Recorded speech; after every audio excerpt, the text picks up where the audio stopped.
Spacecraft, alien beings, extraterrestrial occurrences. They've appeared in artworks across the world for centuries.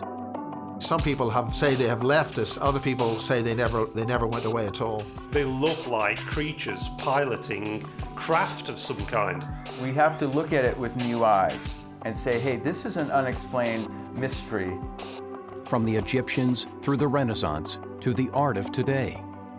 Are they representations of sightings or coded messages?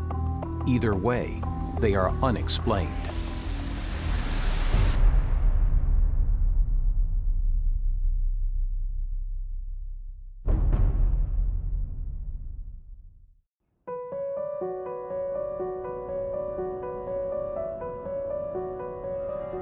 It seems extraordinary that ancient civilizations and painters of the classical era saw travelers from outer space and recorded their existence in art.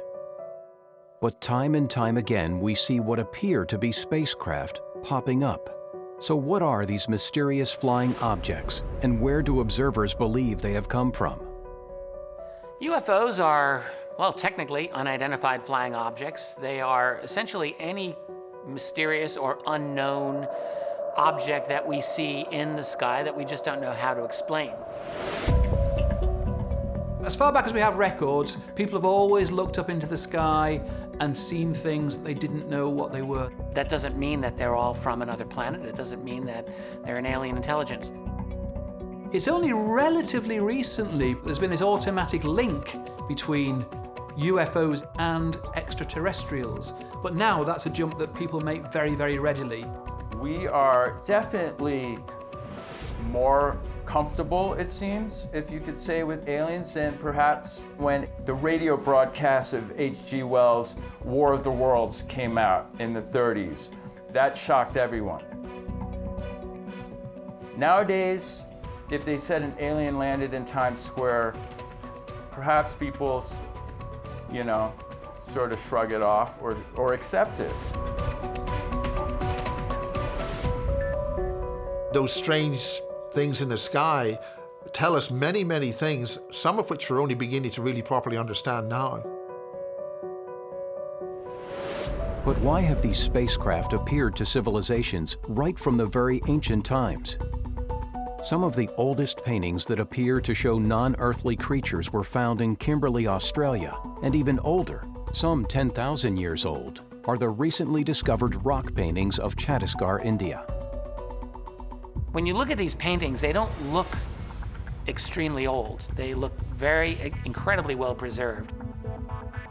The cave paintings in Chhattisgarh resemble alien-like creatures, what we would see in modern pop culture as your atypical grey with, bulbous eyes.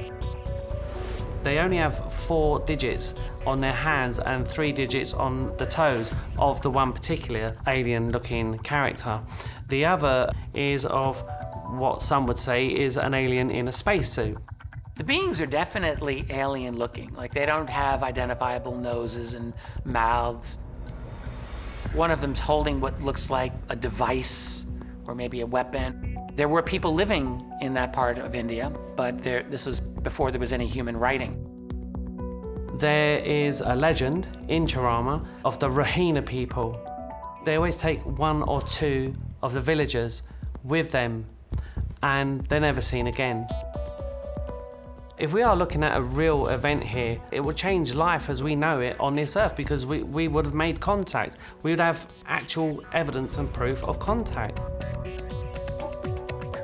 If we could go back in a time machine and we could get a group of these people that produce these paintings and bring them to the future and show them photographs of UFOs, they'd probably say, oh, that's the Great Spirit, or that's the animal spirit. So they wouldn't say, oh, they're the aliens. So we've got cultural blinkers here. We're seeing things from our perspective and not from the unique perspective of the people who produced this art in the first place.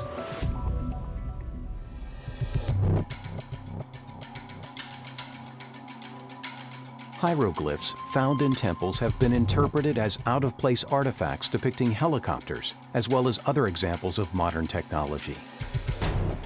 This claim is dismissed by Egyptologists who highlight this as partly based on widely distributed retouched images that removed key details from the actual carvings. But could these symbols be messages from other civilizations? Ancient Egypt is about human survival in the Giza Plateau, where something was happening on the earth, which meant that the civilization of that era had to stay underground for a long period of time, and they actually had to come out. And meanwhile, these other people turned up and started putting up their graffiti. A lot of the graphic art that you see in ancient Egypt is really graffiti from a much later arrival of beings, which have since, well, shall we say, some people say they have left us, other people say they never went away at all.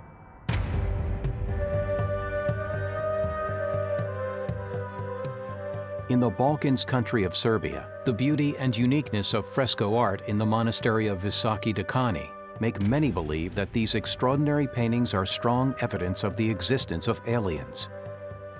Scientists compare the strange objects left and right of Jesus' head with the spaceships in which aliens used to travel.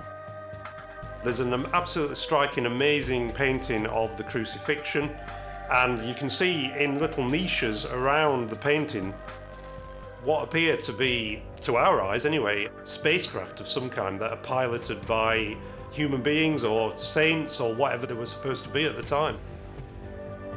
It was often the case that pictures of the crucifixion would have representations of both the sun and the moon, one on either side of the crucified Christ. And they were often, in these early paintings, depicted in terms of the pagan gods that represented the sun and the moon, sometimes just as faces, sometimes as actual figures. And that is certainly what we're seeing here. It might look odd to our modern eyes, but to the people of the day, it would have been perfectly understood what was intended. While the apparent existence of proof of alien spaceship activity for thousands of years is undoubted, their appearance really took off during the Renaissance.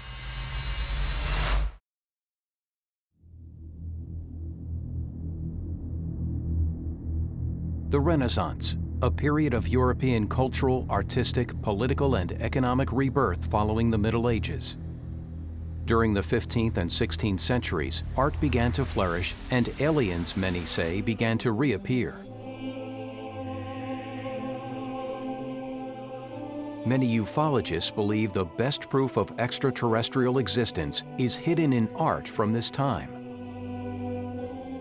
As a means of holding a secret in plain sight, art is a wonderful way of doing it. They're frequently coded with lots of extremely esoteric and very important information, which takes an educated observer some time to decode. During the Renaissance period, you have people who had found something out, they wanted to tell you a message, so you paint a nice picture, but you put a few other little things in there. So these are very brave people, because if that message is actually understood by their contemporaries, they're burned at the stake, their profession is destroyed. So these are very, very important secrets which they're trying to communicate in very difficult times. In Carlo Crivelli's The Annunciation of St. Emitius, which dates back to 1486, a strange object is seen in the skies firing down a beam to the Virgin Mary, supposedly impregnating her with Jesus Christ. But experts have identified an extraterrestrial significance. You could ask, is this person covertly trying simply to describe what he might have seen in his life? This is remarkably similar to a UFO with a beam of light coming out. And it really opens up a lot of questions. Let's look into the deeper meanings of what this painting could be asserting. And as such, we're also taking another look at religion in general. We're reinterpreting everything in regards to the UFO concept. Let's look at the Immaculate Conception, the concept of which this painting is portraying. Mary is impregnated with the Christ. and yet she has been with no man in a physical sense. And the way it's portrayed with this beam of light coming from this circular object, could it mean that aliens have somehow artificially inseminated Mary? It's an unexplained phenomenon, but this is what we're considering nowadays. Did Carlo Crivelli see a UFO and he just wanted to work that in? I suppose you could say yes. I don't know of any evidence that he did. Here is your UFO. If you zoom in on this one, you can see little faces of angels all clustered together here, which right away I would say are not UFO occupants. You see the subject matter, and it has to do with the religious story which is in the Bible, and it has nothing to do with flying saucers. So clearly, it wasn't meant to be a representation of a spacecraft of any kind.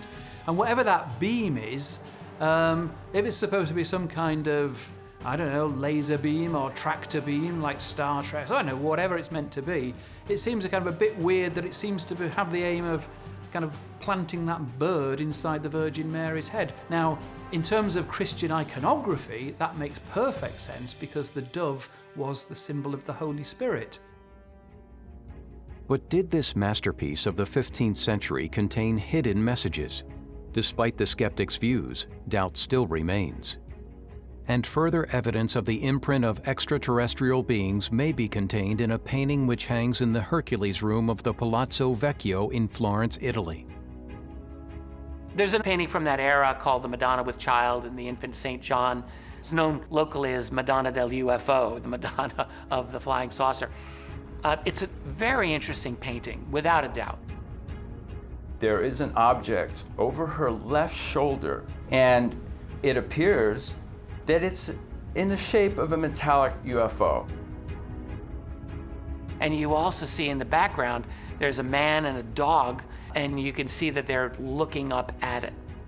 So the artist is clearly drawing attention to this object up there. People have drawn attention to the top right quadrant of the picture, where you can see what appears to be a kind of shepherd looking up into the sky, shielding his eyes, and looking at something that's up there. His dog's also looking in the same direction. And there up in the sky is this kind of weird cloud with light coming out of it. And people have speculated that maybe this is some kind of alien craft. In fact, that particular way of representing the power of God and the kind of fact that it's awe-inspiring and a little bit overwhelming is to be found in lots and lots of other paintings, and it was just a standard way of representing that particular aspect of pictures of the divine power in those religious pictures. We see them as spacecraft, but it's very, very difficult to escape that milieu that we're in and see it through the eyes of a 15th or 16th century person. If you put the images under scrutiny, what they are that they're saints that are identified with celestial bodies. So they're not actually riding spacecraft. They were creating these images purely within that medieval mindset. If there's any image in the Renaissance period that's explicitly trying to depict a UFO, I guess I would choose that one from 500 years ago. And unfortunately, we don't have the artist around to ask some questions because we sure would like to get some answers. Why would a UFO appear in a Renaissance painting hundreds of years before the first satellite was launched into space?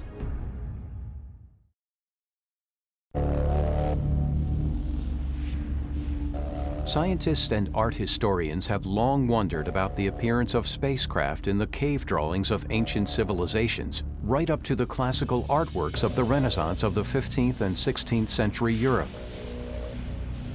Skeptics believe these appearances are no more than misinterpreted religious iconography, but the information contained on a broadsheet pamphlet produced in 1561 describing a celestial phenomenon over Nuremberg, Germany, is less open to contradiction.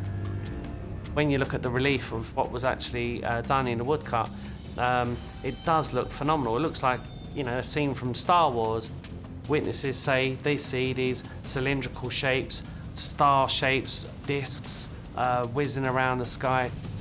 One explanation was that the grain that they was eating was actually mouldy, and everyone that had eaten bread were having a mass hallucination all at once. And a similar phenomenon happened 5 years later in Basel, a city in neighboring Switzerland. There was a pamphlet that was written at the time, it's called Flugblatt, where this event is described. These black objects in the sky, large numbers of them, that were described by witnesses, or by the writers of this particular piece, as engaging in what seemed like a dogfight, like an aerial battle. You can have naturalistic explanations for a lot of things, but can you have one for this?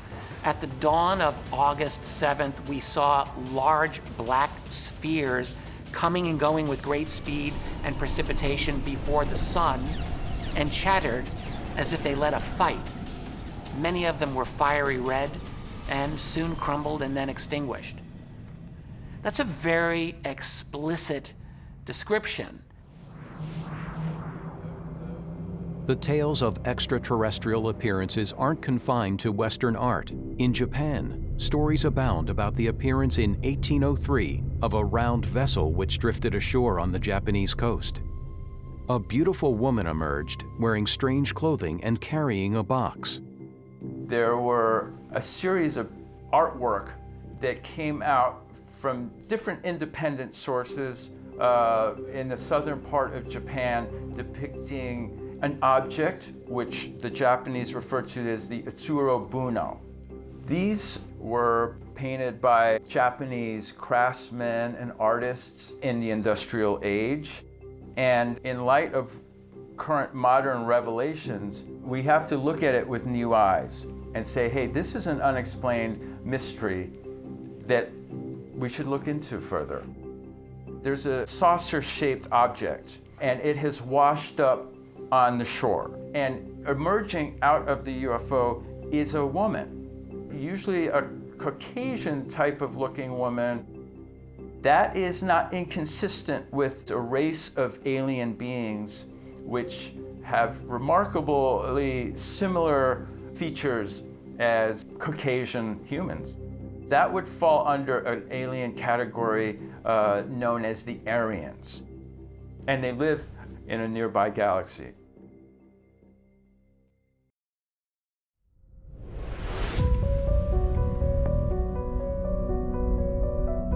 Cave drawings, Egyptian hieroglyphics, strange objects in Renaissance paintings, symbols which have been interpreted as representing the appearance of extraterrestrials throughout history. Could they possibly tell stories of visitations of people from other planets? Are there messages contained in these artworks which we have yet to unlock? The message that is conveyed through this artwork is that there is a deeper mystery to what we consider normal life.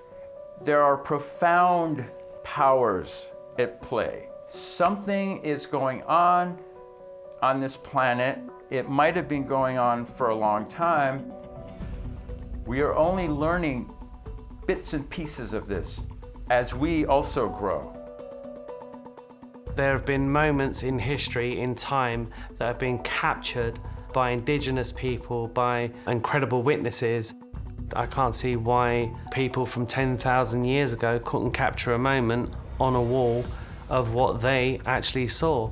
The vast majority of scientists, including scientists who work on the space program and are involved in astronomy and astrophysics and so on, don't believe that the Earth has ever been visited by extraterrestrial beings.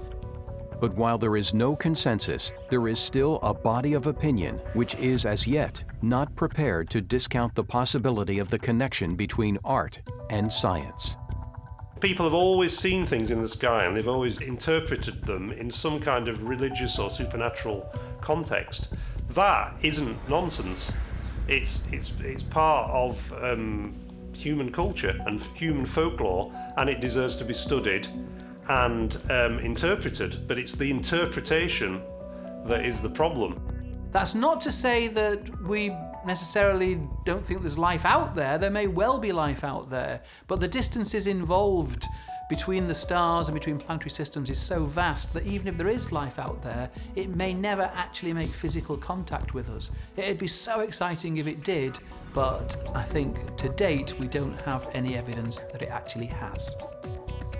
We have to keep in mind that there are stories, not simply paintings, but actual stories that have been passed down to us of sightings of very unusual aerial objects.